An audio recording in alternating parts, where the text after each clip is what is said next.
Shalom family. In this video, we're going to talk about what you need to make different herbal medicines. And so I have 6 items here, 3 that you probably already have and 3 that you might have to get in order to make endless possibilities when it comes to herbal preparations.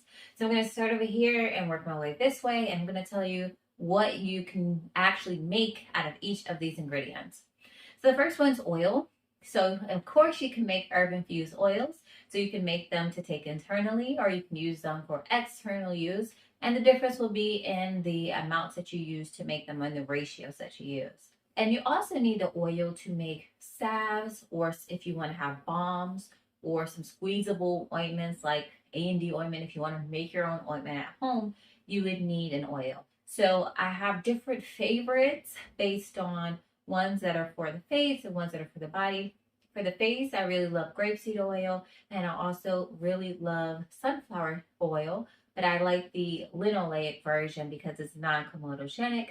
The grapeseed oil is really wonderful because it absorbs into the skin really quickly and it's really light. And I have oily prone skin, so those I do prefer because they're light. This is an organic olive oil that actually I have here. And olive oil is fine to use like on the skin and things like that as well. I wouldn't necessarily use it on my face, but it's pretty good.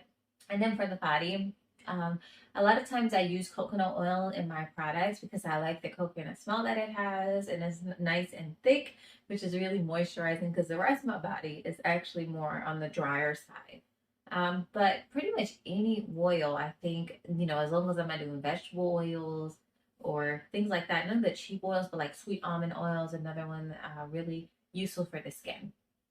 And then we have honey. So I like to, and let me just say, you don't have to buy as big jars as I have. You can start small, and of course, you don't want to have waste, and you can save a little bit too by getting some smaller versions of some of these.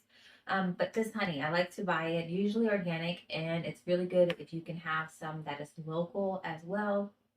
And just because it's local, you will have more of a resistance to the local pollens that you actually will have and be in contact with. So with the honey, you can make herb infused honey. You can also use it to make herbal syrups. You can also use it to make lozenges. You can also use it to make oxymoles. And so honey is also just important for anywhere where you want to add a little bit of sweetness to things as well. I really like honey because, of course, it has a wonderful taste and then it also has wonderful properties as well. So just make sure you start off with a good quality honey and get started with all the different possibilities that you can make. Next, we have our vinegar, and I like to have organic vinegar. You can see a pattern. I do like to get things organic when I can. I like to make sure I get it apple cider vinegar instead of white vinegar, just for a little bit more nutritional value added, or balsamic as well. And I like to make sure I get it with the mother. Really, really important. That's where all the goodness is in this. And so with the vinegar, you can make the oxymel like I talked about. So for oxymel, you need vinegar, you need honey, and then you need the actual herbs. And so you can also make herb infused vinegars, or what we just say as extracts. If you want to get technical, they're called acetums. But either way, whatever term you want to use, they are used to infuse into the herbs into. And whatever term you want to use, you can use vinegar to get some of the nutrients out of your herbs. And so the vinegar actually has like a little sweetness and sourness, and so it could actually give a nice flavor. And vinegar also will extract about maybe 15% of some of the constituents in the plant, which is what we term as the active kind of compounds in the plant. And so it's much more palatable to take, and it also has a nice little tangy flavor. And then vinegar also has some benefits for digestion as well. And then we have beeswax. So I like to get nice yellow beeswax. And with the honey, and even with the beeswax, the honey product, sometimes things say organic, but there isn't really regulation.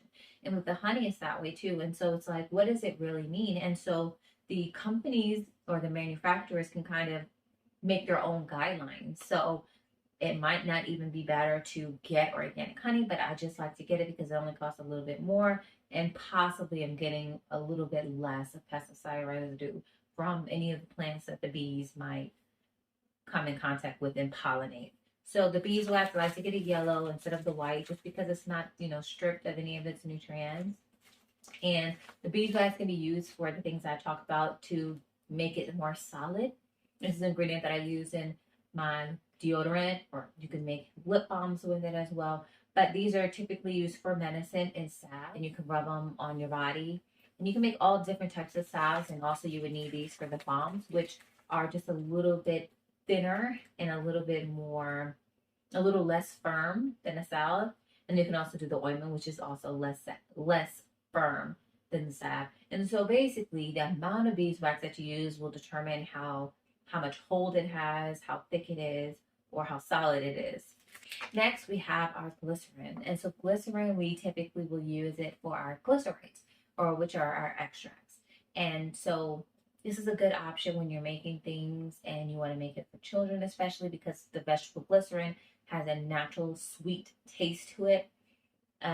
Glycerin does not get as much of the nutrients out of plant, but if you're using it for children who, are smaller, they weigh less, then using the glycerin is a little bit better than some other options because they might not like an extract with vinegar, for instance. So if they're going to take it and they like it and they enjoy it, why not use it?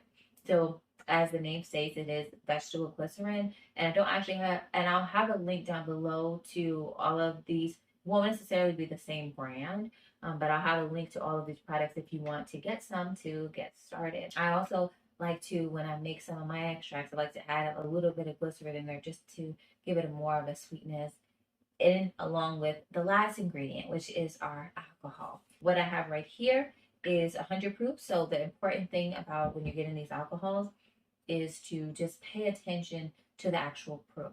So I tend to get vodka as opposed to things like brandy or whiskey, which those could be used as well. You want to pay attention to the proof. You want to make sure it's at least 80 proof if you're using it.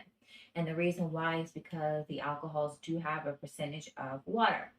And so the alcohol by volume is going to be 50% of what the proof is. So if it says 100 proof here, that means it's 50% water and 50% of the alcohol. So if it's 80 proof, that means 40% water and 40% of the alcohol.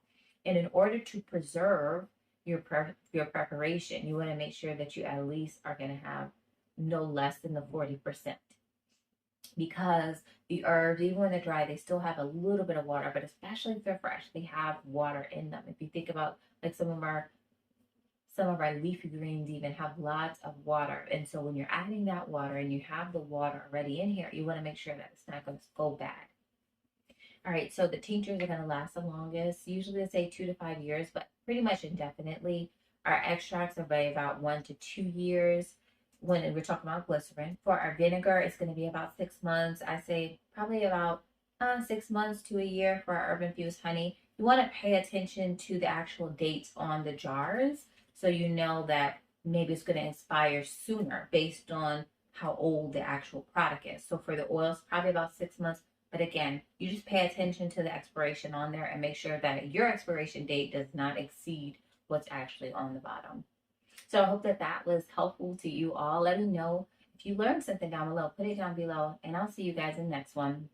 Bye.